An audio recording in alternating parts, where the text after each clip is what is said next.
Bismillahirrahmanirrahim. Assalamualaikum warahmatullahi wabarakatuh. Alhamdulillahi rabbil alamin. Wassalatu wassalamu ala ashrafil anbiya'i wal mursalin. Nahmaduhu wa nasta'inuhu wa nastaghfiruh. Wa na'udzu billahi min shururi anfusina wa min sayyiati a'malina.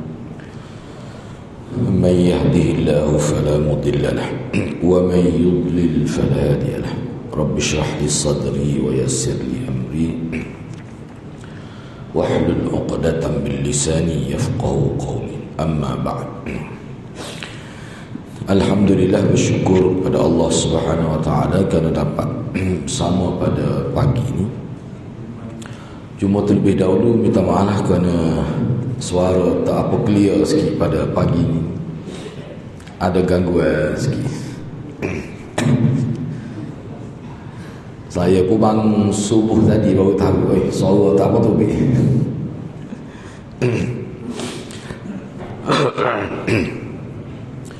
InsyaAllah pada pagi ini kita akan sambung perbincangan talbis iblis terhadap ahli ibadat yang kononnya mereka hidup secara zuhud. Cuba tengok muka surat 173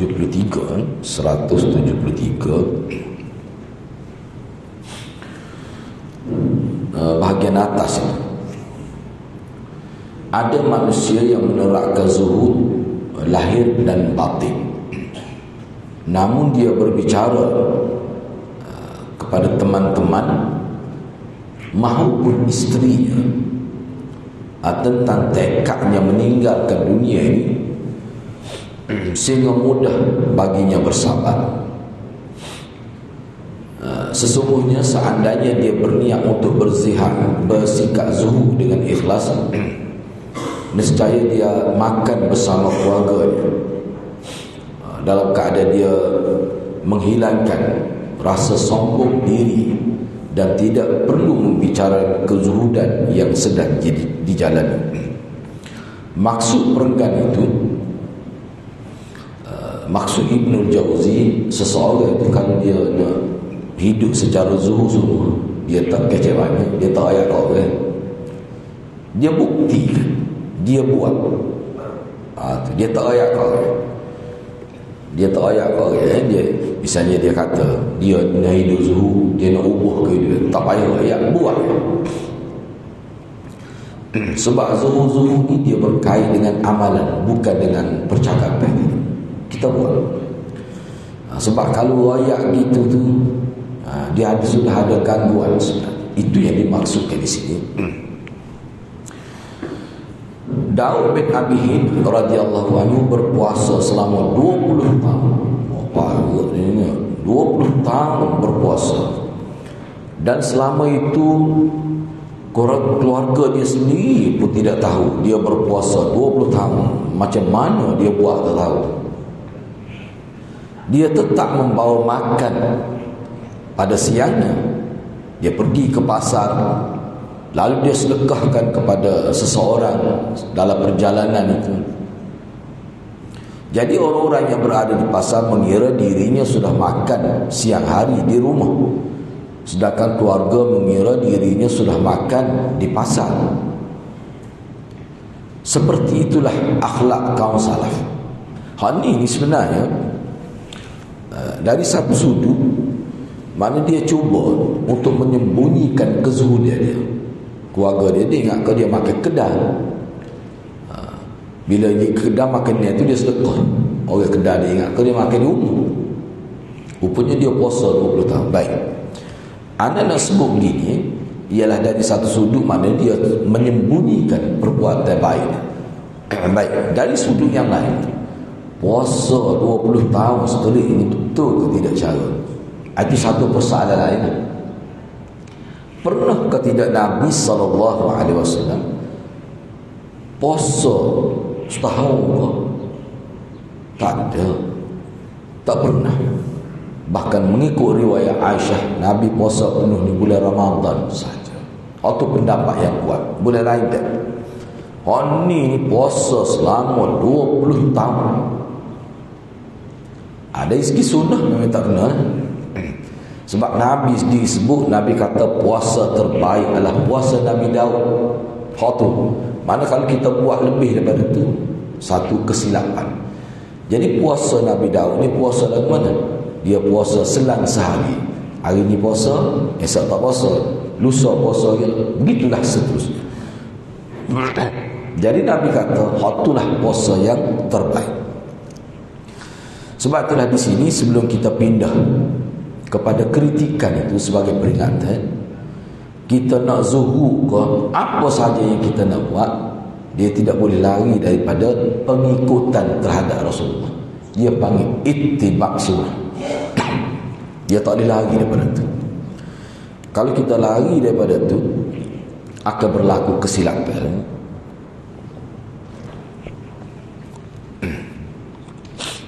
Baik, seterusnya kritikan. Sekarang ni kita nak tengok pula dari sudut bagaimana komentar ataupun kritikan yang dilakukan oleh Ibnul Jauzi terhadap orang yang nak hidup secara zuhud yang bercanggah dengan amalan Nabi SAW. Baik. Jadi ada beberapa orang Islam yang mengaku zuhud.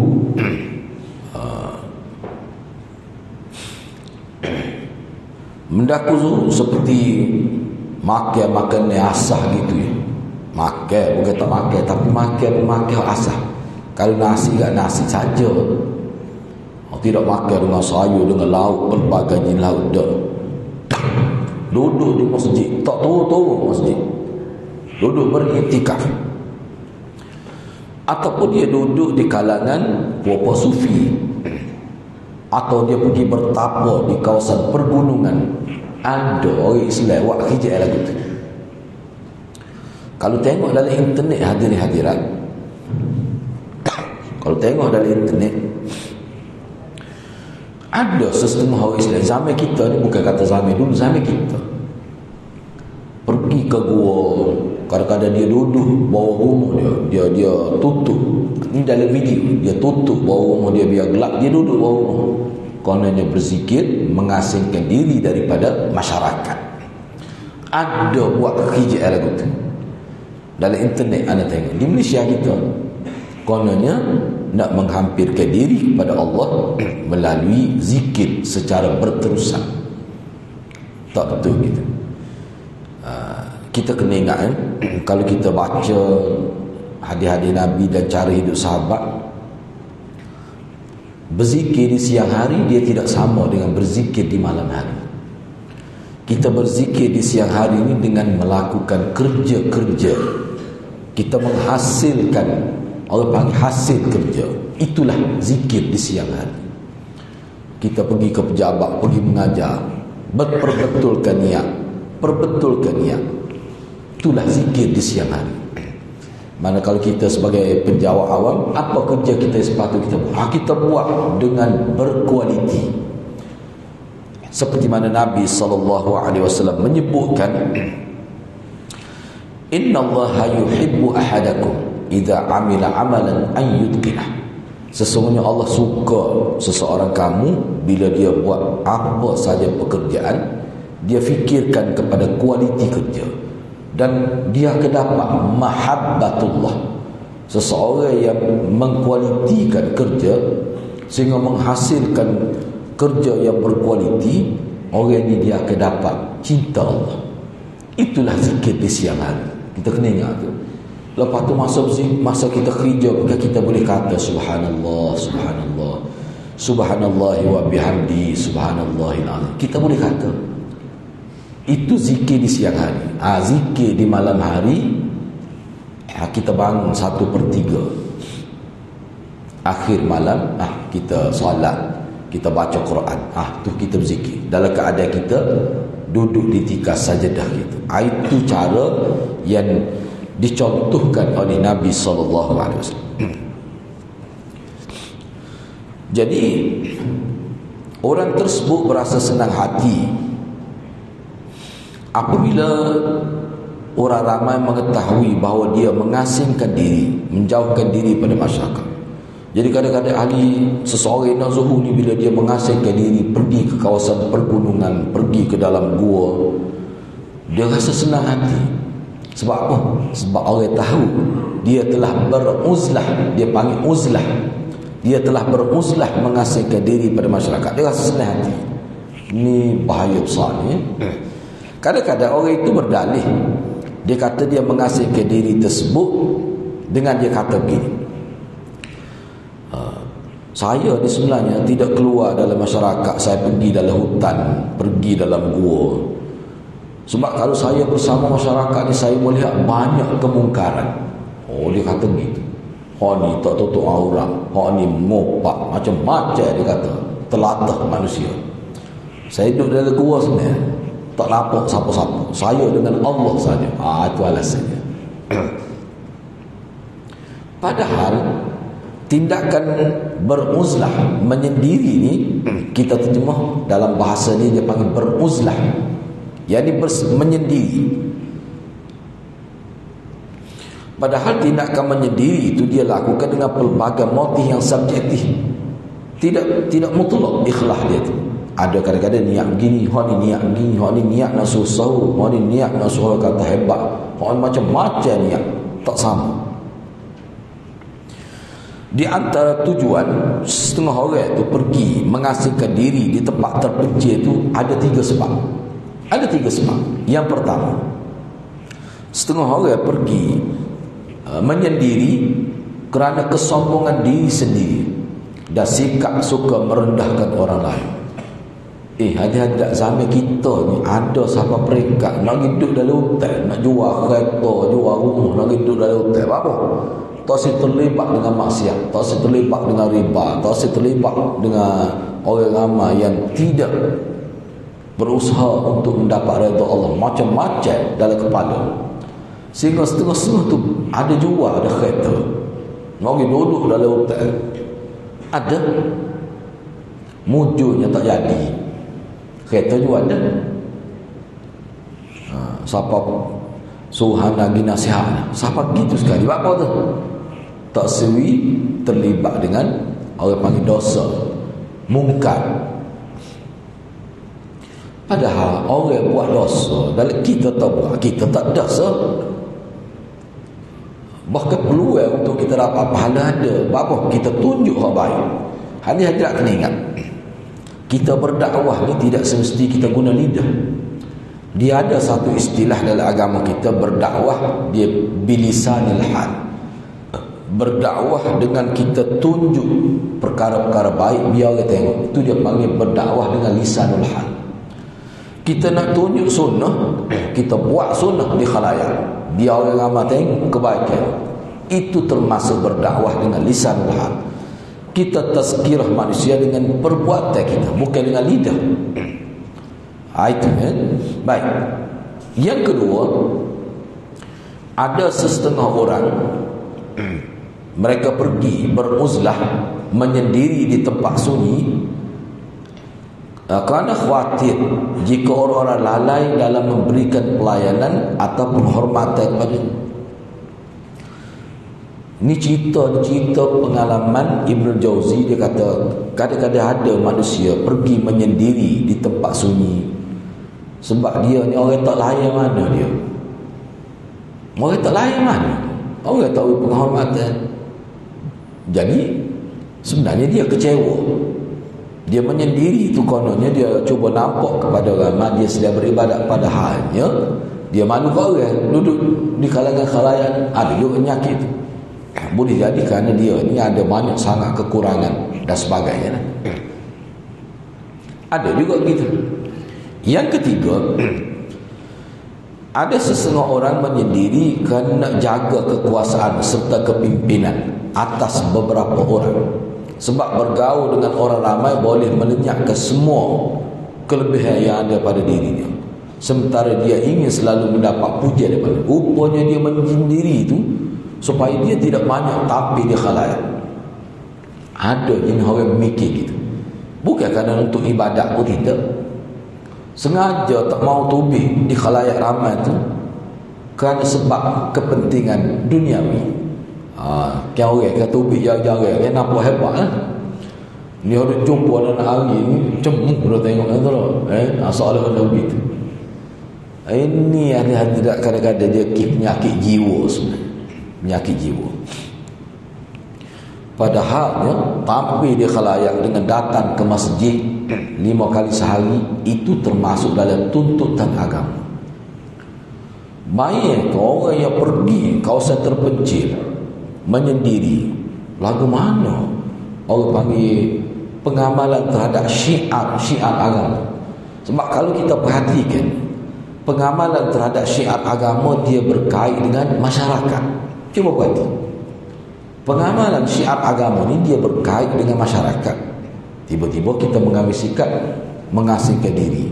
Tamu-tamu kalau dia tu orang alim, demam tak ada semacam. Uzlah semacam. Lagu mana? Tutup surah tu. Boleh tutup surah tu, boleh tutup markas, boleh tutup pusat pengajian, main tubik semua. Kena tengoklah keadaan. Tapi hak ni dia bukan pergi tempat ramai, dia pergi duduk di tempat yang terpencil, dalam hutan, dalam gua. Ana baca dalam buku lah, lucu kadang-kadang setengah-setengah ahli ibadat ni dia buat macam apa panggil ke atas pokok, dia buat macam rumah atas pokok, duduk sore pokoknya duduk berzikir. Lucu kadang-kadang di Malaysia kita ni ada orang Kedah, anda tahu, anda kenal baik juga kan 5 tahun dia duduk dalam hutan. 5 tahun dia buat macam rumah atas itu 5 tahun duduk berzikir 5 tahun. Tapi kalau dia sakit mari berobat di hospital Perdana, hospital Perdana. Kalau dia sakit, bila dia mari berobat tu ada orang kata dia kata tunggu demo tu mari berobat. Itu kata jauh mari dalam hutan tak ada doktor. Dia ni kira 5 tahun duduk dalam hutan kerana nak berzikir. Apa tu? Anak tengok masa dia berzikir kan, cabut kebiar dia. Cabut kebiar. Zikir cabut kebiar. Bagaimana? Bergerak kuat dah ni. Anak kata, bahaya. Na'udzubillah min zalik. Kita minta berlindung pada Allah daripada kesilapan itu. Sebabnya kalau kita tengok dalam riwayat Sayyidina Abu Bakar bila berzikir, gerak sikit gitu ya. Sikit gitu ya. Dia tak kata gerak sampai tak busuk bunyi ada. Sikit ya tak gerak gitu ya. Gitu ya. Tu ya. Jadi kena berhati-hati. Sebab apa? Orang panggil apa ni, contoh suri teladan kita dalam ibadah adalah Nabi dan para sahabat. Itu asasnya. Generasi yang telah dijamin dalam Quran dan hadis.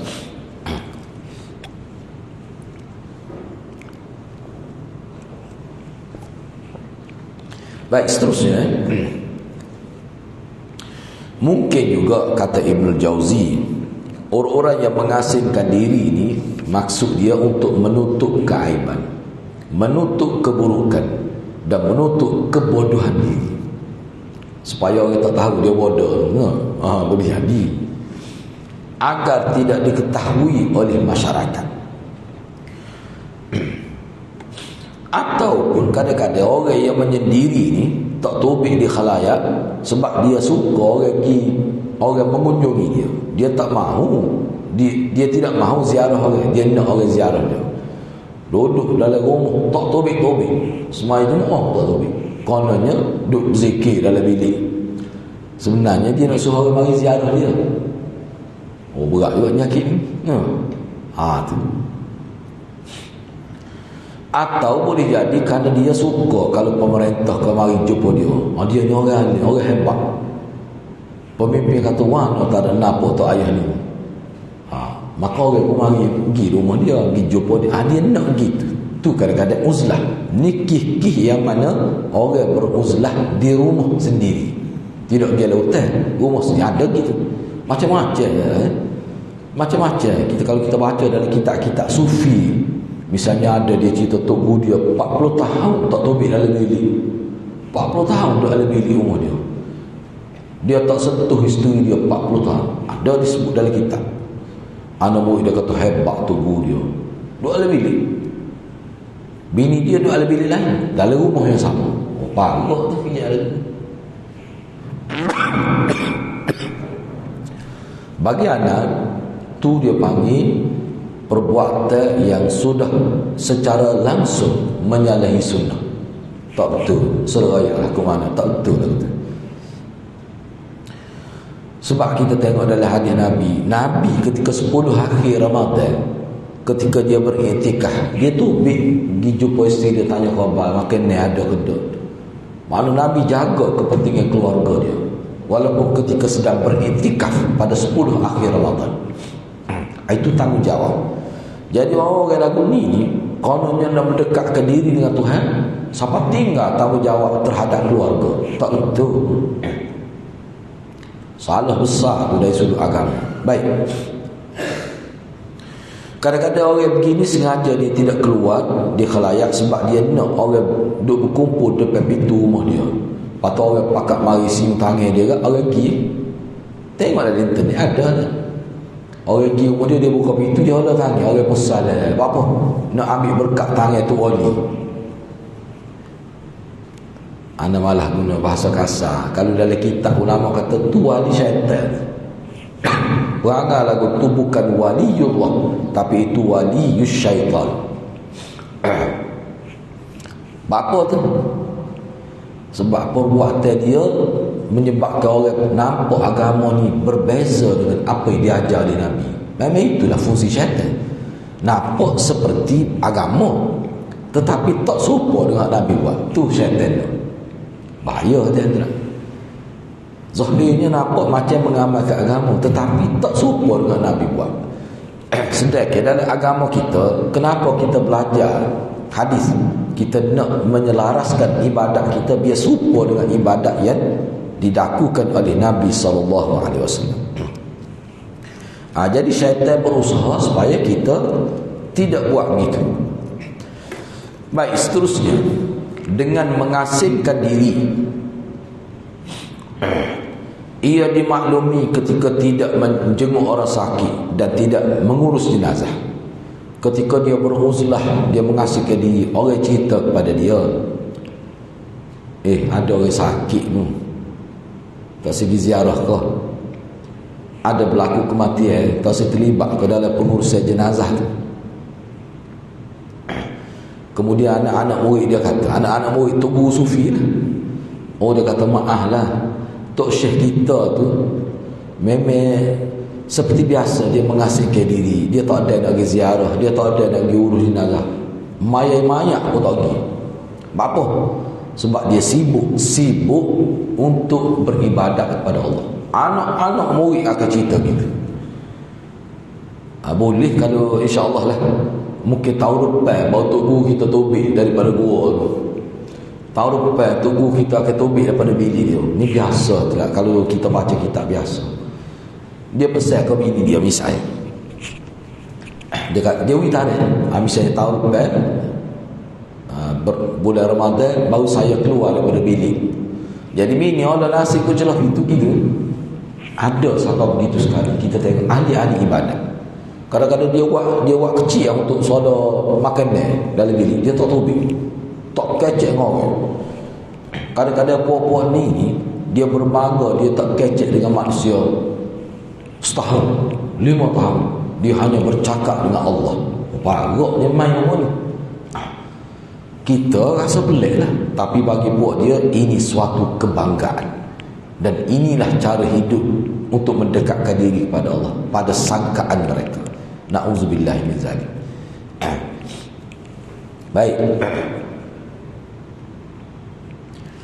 Kata Ibn Jauzi, tak betul tu, kebiasaan ini adalah bertentangan dengan syariat. Tak betul tu. Kalau dia mau buat tu tak betul. Kebiasaan tu gurumu tu adalah kebiasaan yang bercanggah dengan syariat. Orang lagu ni ketika dia rasa lapar dan tidak ada seseorang yang dapat membelikan makanan, justru lebih memilih tetap kelaparan agar dia tidak keluar rumah untuk membeli sendiri sesuatu yang dapat mengalas perut dia. Sehingga kalau dia lapar, tak ada orang mau, dia rela lapar berhari-hari.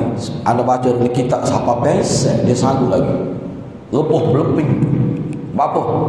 Itulah orang panggil orang zuhud. Tapi dalam hati dia mengharap kau mari makannya. Kalau orang tak lagi, dia rela lapar, dia tak pergi beli, dia tak tobik cari sampai lepuh pengsan. Ada biasa tu dalam kitab-kitab sufi tu. Setengah dia buat khusus, ikat pinggir tak tebal, nak ikat perut, nak tekan perut, buat khusus. Dahsyat hidup dia. Baik, kenapa mereka buat begitu? Kerana pada anggapan mereka, kalau buat gitu, buat mana? Tak keluar dalam masyarakat, duduk dalam bilik, duduk mengasingkan diri di kawasan-kawasan terpencil. Pokok dia sengaja dia cari kawasan kampung-kampung tempat tak ada orang, dia pergi duduk situ. Tujuannya sebab kalau kita bersama masyarakat ni, kita kehilangan kewibawaan kita. Mana kita nak kewibawaan kita tu di alam kerohanian. Bahaya kena nyakit ni. Ni orang panggil, budak-budak panggil tadi perasaan dia panggil. Nyetai di perasaan. Kalau dia keluar dari tempat pengasingan dia dan dia pergi beli sendiri barang yang dia perlukan, nescaya kehebatan dia akan hilang. Apa tu? Sebab dia bergaul dengan masyarakat. Apa tak boleh bergaul dengan masyarakat? Sebab masyarakat ni banyak buat dosa. Salah pemikiran lagu tu, berat. Dengan demikian dia telah mengkhianati motivasi memelihara kekuasaannya yang ada dalam batin. Jadi sebenarnya perbuatan dia tu, motivasi atas diri dia hak salah tu, sebenarnya dia telah khianat terhadap kerohanian. Itu sebenarnya penipu besar, nampak seperti zuhud, sebenarnya tak. Baik, kalau kita tengok, baik, sekarang kita nak lihat Rasulullah. Lagu mana Rasulullah? Rasulullah berjalan ke pasar, membeli barang yang beliau perlukan. Sebab dalam hadis Nabi, kalau kita tengok hadis-hadis Nabi, kita dapati Nabi ni ada ketikanya jahit baju sendiri, baju dia koyak, dia jahit sendiri. Kadang ada kasut dia basuh sendiri. Ada, bukan gitu semua, tapi ada. Dia beli makanan kedai, buat balik kepada isteri dia, ada disebut. Tu kehidupan Nabi. Abu Bakar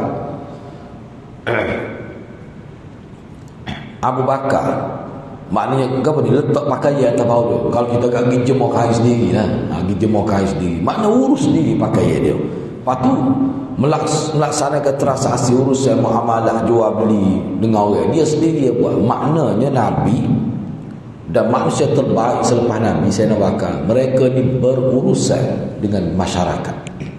Hadis-hadis kena ingatlah. Ulama kata, kenapa Nabi SAW dan para sahabat menekankan kita pada siang hari kita kena hidup dengan masyarakat? Sebab apa?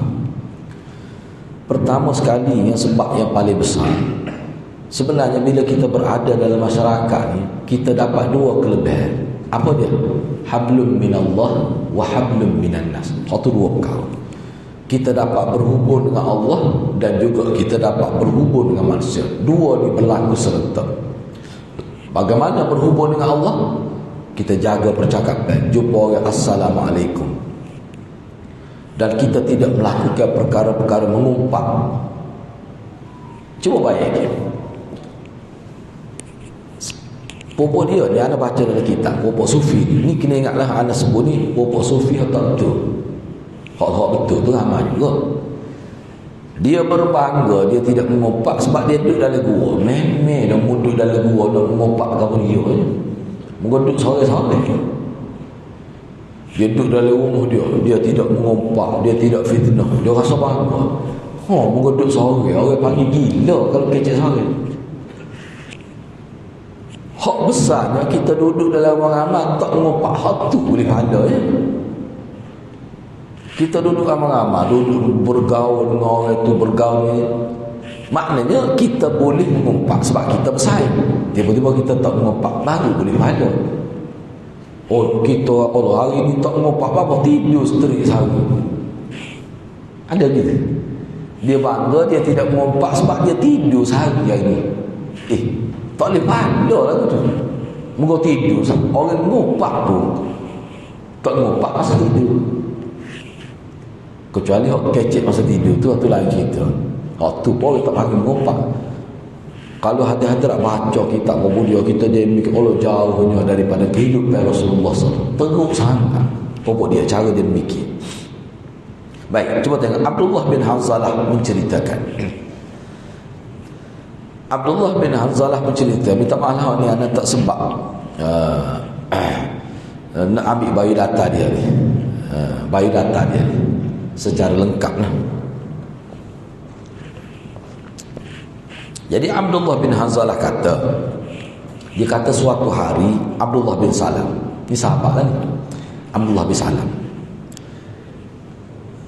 dia lalu, mana dia melintas di hadapan orang, seraya membawa seikat kayu bakar di atas, kayu api lah kita kata. Dia lalu, ni seorang sahabat Abdullah bin Salam, sahabat besar ni. Dia lalu depan orang, dia bawa seberkah kayu api, letak atas kepala dia. Letak atas ni, muka atas ni tak kira lah. Bila orang ramai lihat dia buat gitu, maka orang kata kepada dia, untuk apa engkau berbuat demikian, sedangkan Allah sudah memberikan engkau rezeki yang cukup. Muka kaya dah, muka cukup dah, rezeki cukup, buat apa nak cari kayu api nak jual? Ada orang kata dia gitu.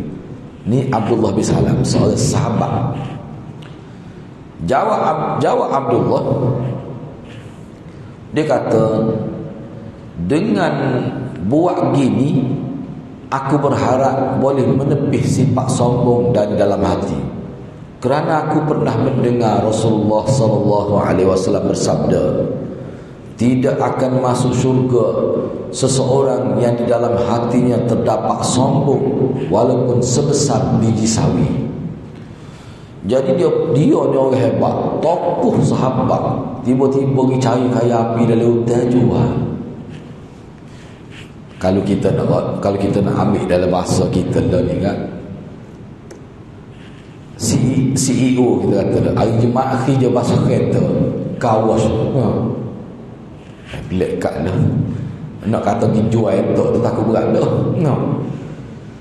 Hari Jumaat dengan hari Sabtu kerja basuh kereta. Dia ni CEO sebagai contoh. Sebab Abdullah bin Salam ni hebat lah. Ya. Dia ni ilmuwan asalnya daripada orang yang boleh baca kitab Taurat, kitab Injil. Dia ni Abdullah bin Salam. Bahkan riwayat Israiliyat daripada dia kan. Israiliyat cerita orang Bani Israel daripada dia.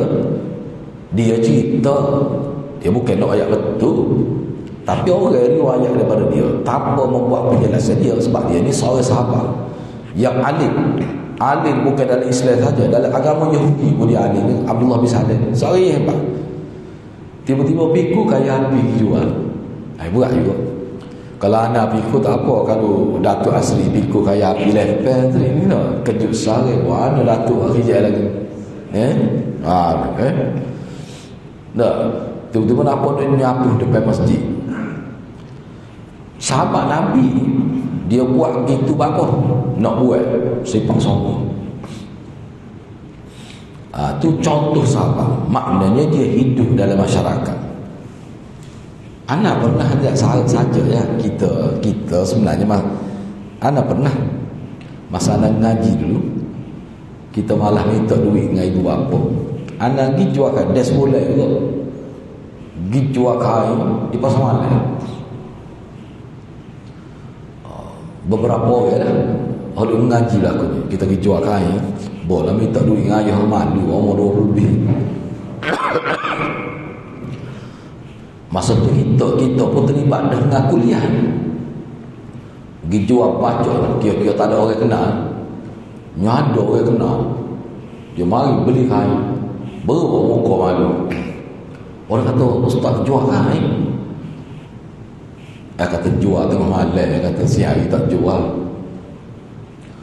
Nyapa kata, oh kata ustaz jual kain. Gu kita tutup gini muka. Muka selesai kuliah raka. No. Orang kata pelukan lah. No. Sahabat Nabi biasa gitu. Sahabat Nabi biasa.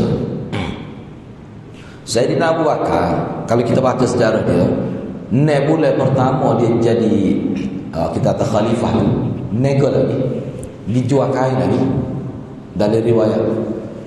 Sebab apa? Untuk sumber pendapatan dia. Sebab dia tak ambil elang pada peringkat awal. Lepas tu Sayyidina Umar kata tak boleh dah, mu jadi khalifah ni kena tumpu 100% pada memerintah. Urusan untuk membiayai keluarga ni biar kerajaan sampai. Itu berlaku pada Sayyidina Abu Bakar As-Siddiq radhiyallahu anhu. Baik.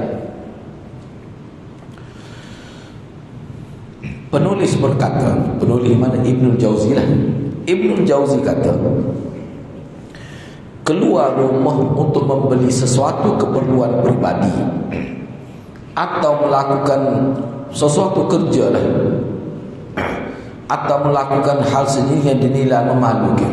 Maknanya keluar rumah untuk beli keperluan ataupun melakukan sesuatu yang kira-kira zahir nampak memalukan, seperti yang dikemukakan di atas, sebenarnya merupakan kebiasaan para ulama salaf. Ulama hebat-hebat ni kadang-kadang pergi beli sendiri, pergi hijau. Imam Bukhari tu hijau asal. Mana ulama-ulama dulu dia buatnya hijau yang kampung. Apa tu? Nak buat sifat sombong diri. Ni disebut di sini. Tetapi kebiasaan ini telah berubah, sebagaimana halnya kondisi serta cara berpakaian yang mengalami perubahan. Sebab itulah dia tidak kena ingat. Ni anak-anak sebut ni cara hidup sahabat. Anak-anak ambil contoh antara sahabat besar Ibnu Umar. Ibnu Umar ni kalau dia pergi kedai dengan apa ni, hamba dia, pakaian serupa. Ibnu Umar nak pergi kedai, nak pergi beli barang, dia beri pada hamba dia pakaian serupa dengan dia pakai. Siapa orang tengok, orang tak boleh kenal hak mana hamba, hak mana tuan. Ibnu Umar tu dia dengan hamba dia pakaian serupa. Bila dia tubik umur, orang tak boleh nak cek hak mana hamba, hak mana tuan. Bapa dia buat gitu, nak hilang ke sifat sombong. Tu cara sahabat zuhud. Tu cara sahabat zuhud. Bukan dengan masuk dalam gua, tidak, tapi dia memberi pendidikan kepada masyarakat sehingga orang tengok, orang boleh ambil pengajaran daripada kisah hidup dia. Itu cara sahabat Nabi radhiyallahu anhum ajma'in. Baik. Cuba kita tengok lagi.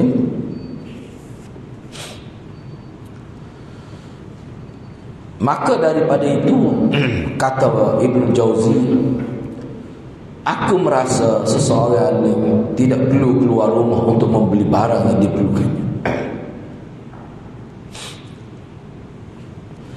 Baik, tak apalah kita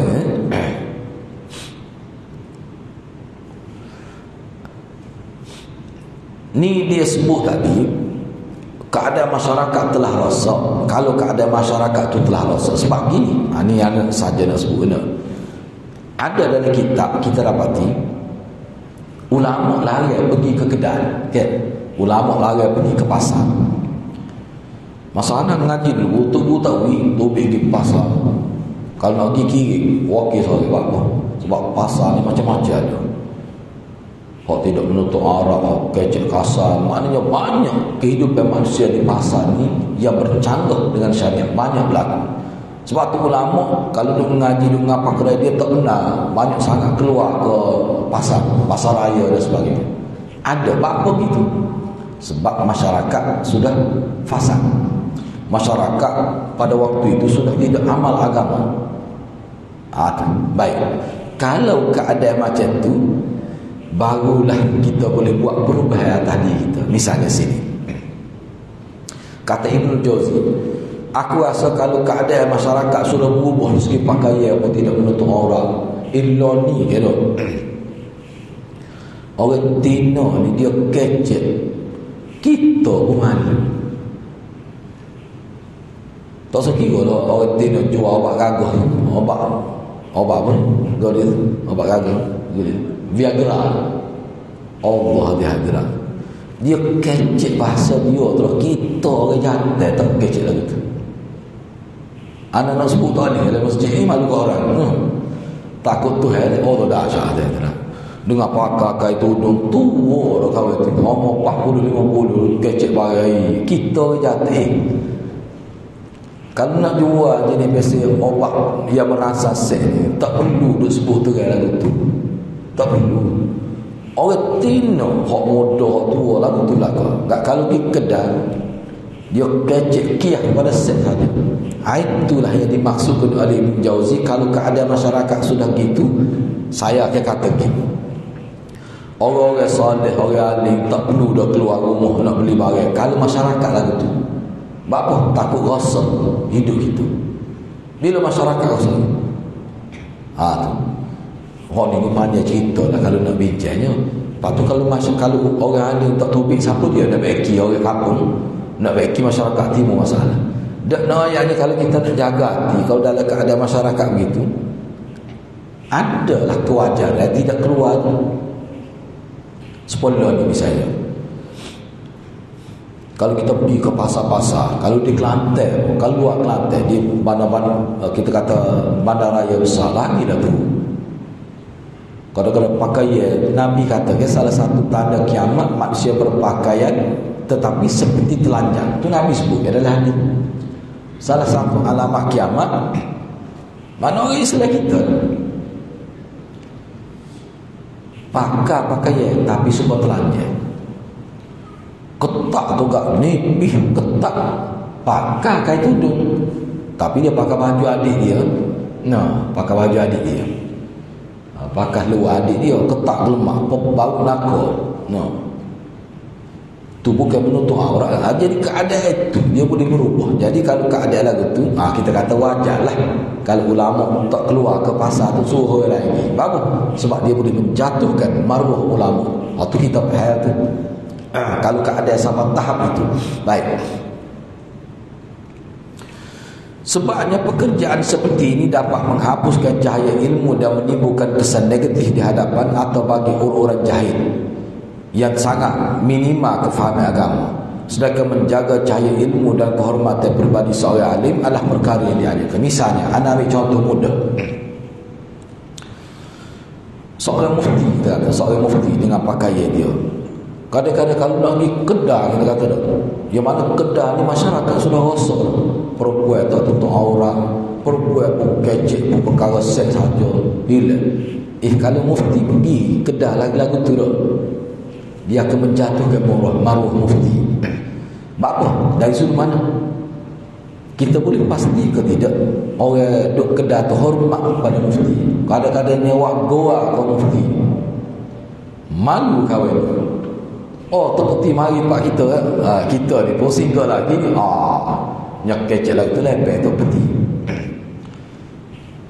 Dia kata tu peti nak aku apa dia terjak dulu pada nemai sore tu. Dia kata nyangku tu berokat dah tu peti. Macam-macam tak kita jumpa. Misalnya kadang-kadang kita malu sebuah nadi, walaupun kita tu bukanlah kata orang alim, tapi orang panggil ustaz. Ada setengah-setengah orang tu dia tahu, dia diikuti kelas dalam internet. Orang hebat pada kita, dia buat. Dia kata mana? Contoh. Dia ustaz, acak mari sini kan. Kau ada rumah sini kan. Kata gol semua mati. Acak mari sini. Kita kata ada saja yang mari. Siapa ada ulama-ulama hebat lagi pun dia kurang gitu. Siapa ustaz tu kata aku kata anak tak berapa nak mari sini. Kira ni. Jadi kadang-kadang kita tak kenal orang nak kurang tengok orang ngatuk peti orang tak kurang bagi lagu tu. Jadi itu yang dimaksudkan di sini. Sebab itulah ulama dulu kadang-kadang dia tak boleh keluar ni. Pasal apa? Orang tak erti hormat daripada orang alim. Itu termasuk dalam bab fasad. Sebab itulah kalau dalam hadis Nabi, bila kita nak pergi kedai, dia ada doa khusus. Allahumma inni a'udzubika minal fitan. Misalnya, ya Allah jauhkanlah aku daripada fitnah. Sebab tu pasal ni banyak fitnah. Baik, seterusnya Anda ambil sedikit lagi.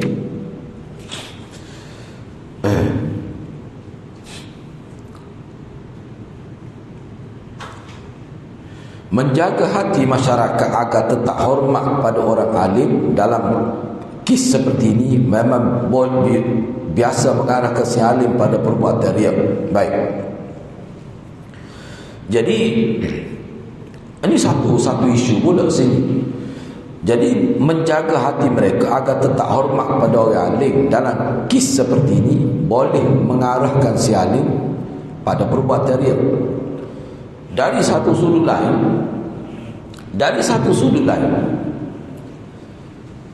kadang-kadang orang alim ni bila dia pergi ke kawasan orang ramai, dia nak supaya orang hormat pada dia.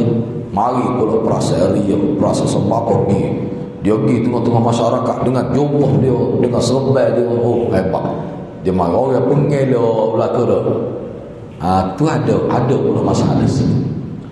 Sebab tu Imam Ghazali, kita tengok kadang-kadang Imam Ghazali ni ada juga ketika dia bila dia keluar, dia tak pakai jubah, dia tak pakai serban, dia tinggal pergi gitu. Ada juga. Anda baca dalam sejarahnya. Apa? Dia kata dia nak tengok orang hormat dia ni kerana serban ke kerana pergi. Dia pergi dengan pakaian biasa. Dia tengok. Dia nak didik masyarakat jangan kita hormat pada orang ni kerana pakaian dia. Ada dia buat gitu. Hoki dia makan gula pada ni. Dia letak serban dia buat gula pada macam-macam Imam Ghazali. Sebab dia ni adalah murabbi umat. Baik.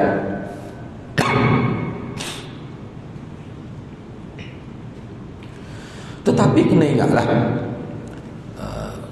kita kena beri panduan kepada masyarakat, kepada orang alim, tok peti kalau kita kata, kita kena hormat. Sebab itu termasuk ajaran Nabi. Misalnya kalau kita jumpa tok peti, boleh jadi kita tak kenal beberapa sikap mufti, contoh wajib kita hormat, tetap kena hormat. Bagus ajaran Nabi kita gitu. Ni ada nak cerita, ni beberapa kes yang berlaku zaman Nabi. Delegasi mari, delegasi daripada luar. Ada kadang-kadang delegasi tu mana orang Islam dah ada, kadang-kadang orang tidak Islam. Nabi lahir, pemimpin-pemimpin yang mari jumpa dia ni walaupun tidak Islam, lebih daripada orang Islam kadang-kadang Nabi. Anda ambil contoh ni, kata orang Islam yang mari, misalnya Abu Hurairah. Abu Hurairah ni hati-hatilah, bila dia mari ke Madinah, rombongan dia tidur di Masjid Madinah. Tidur di Masjid Madinah. Bila Nabi tahu Abu Hurairah tidur di masjid itu, Nabi minta sahabat dia ambil Abu Hurairah letak di rumah dia. Sebab Abu Hurairah ni adalah pemimpin kaum dia. Kalau kita baca sejarah Abu Hurairah ni, sebelum dia masuk Islam tu dia pemimpin kaum dia. Jadi Nabi rasa tak senang hati bila Abu Hurairah ni duduk tidur di serambi Masjid Madinah. Dia suruh Abu Hurairah tidur rumah sahabat, dan sahabat bersedia menjadikan Abu Hurairah sebagai tetamu. Tu cara Nabi.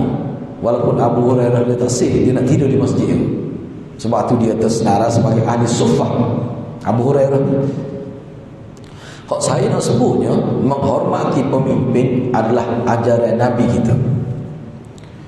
Bahkan anda baca dalam beberapa kitab, dalam syarah hadis, walaupun pemimpin itu pemimpin tidak Islam, enggak kita dah hadrat pemimpin itu Islam, cuma tidak parti kita.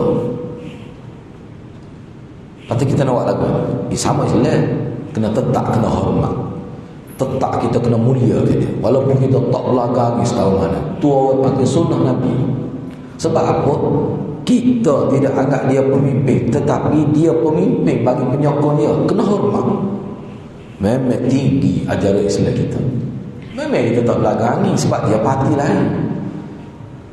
Kalau kita nak sebut kesalahan dia gini-gini, bisa ada. Tapi tetap kena hormat. Kapok gocok kalau kita kutuk pemimpin dia. Nah, berkobat dalam kedai kopi. Kata ke pemimpin politik dia, kalau kapung, tu main lah. Terang lah kan. Terang lah, pergi kapung. Kata ke pemimpin dia, gocok lah. Tu Nabi nak jaga tu. Sebab itulah ajaran agama kita, kita kena hormat. Kita kena hormat. Sebab tu anak lah. Ni nak ayat masalah. Kadang-kadang anak kita kadang duduk sekolah. Sekolah rendah tu. Tidak sebut nama pemimpin. Pemimpin ni jahat. Dia kata tak air kecek gitu. Dia sama-sama buku dia duduk kecek. Ada lah tu orang tua kecek bagi. Enggak anak dengar. Anak duduk di sekolah tu. Ni jahat ni pemimpin ni. Duduk sekolah rendah kecek lagi. Kena sama.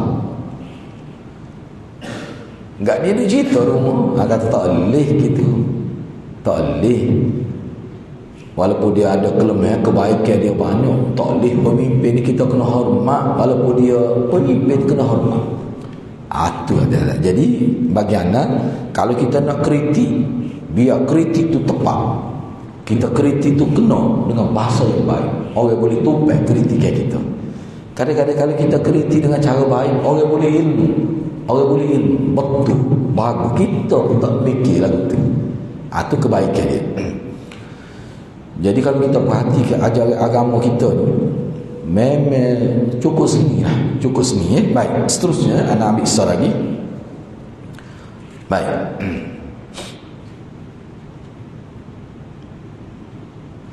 Dengan kata lain, tidak semua yang ada atau dibiasakan kepada generasi salaf yang tidak membuat hati orang awam berubah pada saat itu harus dilakukan kesana. Jadi apa yang berlaku kepada masyarakat salaf dulu, kadang-kadang setengah-setengah kali kita tak boleh buat sama kita. Apa? Zaman berubah. Sebab itulah dalam kes ni, anda nak sebut satu poin ni. Bila kita baca sejarah salaf kita, sejarah sahabat, sejarah tabi'in, sejarah imam-imam, kita kena memahami, dia panggil, dalam istilah dia panggil dua istilah. Dia panggil fiqhun nas dengan fiqhul waqi'. Kenapa? Fiqh nas dengan fiqh waqi'. Fiqh nas dia tidak berubah. Memang kena hormat kepada orang alim, kena hormat kepada pemimpin. Cuma realiti zaman itu tak serupa zaman kita. Jadi hormat kepada pemimpin zaman itu mungkin berbeza dengan cara hormat pemimpin zaman kita. Itu dia panggil beza fiqh. Fiqhun nas yang kerja fiqhun nas, kena hormat kepada pemimpin. Itu dia panggil fiqh nas. Waktu kena hormat sama. Fiqh waqi', fiqh realiti, cara nak hormat tu macam mana? Dia berbeza. Atau istilah ulama fiqhun nas dengan fiqhul waqi'. Atau kita kena bezakan. Baik. Nasana kena berhenti setakat tu dulu. Kita akan sambung yang hadap. Minta maaf lah. Anak pun tak tahu suara lagu ni sebab kita tidur malam pagi. Mana buat salah ini? Malah tidak buat ke lima. Yalah, ada sekali-sekali gitu. Tak apalah, kita berhenti setakat itu. Mudah-mudahan Allah berkati kita semua. Aku lu qawli hadza wa astaghfirullahal azim li wa lakum. Assalamualaikum warahmatullahi wabarakatuh.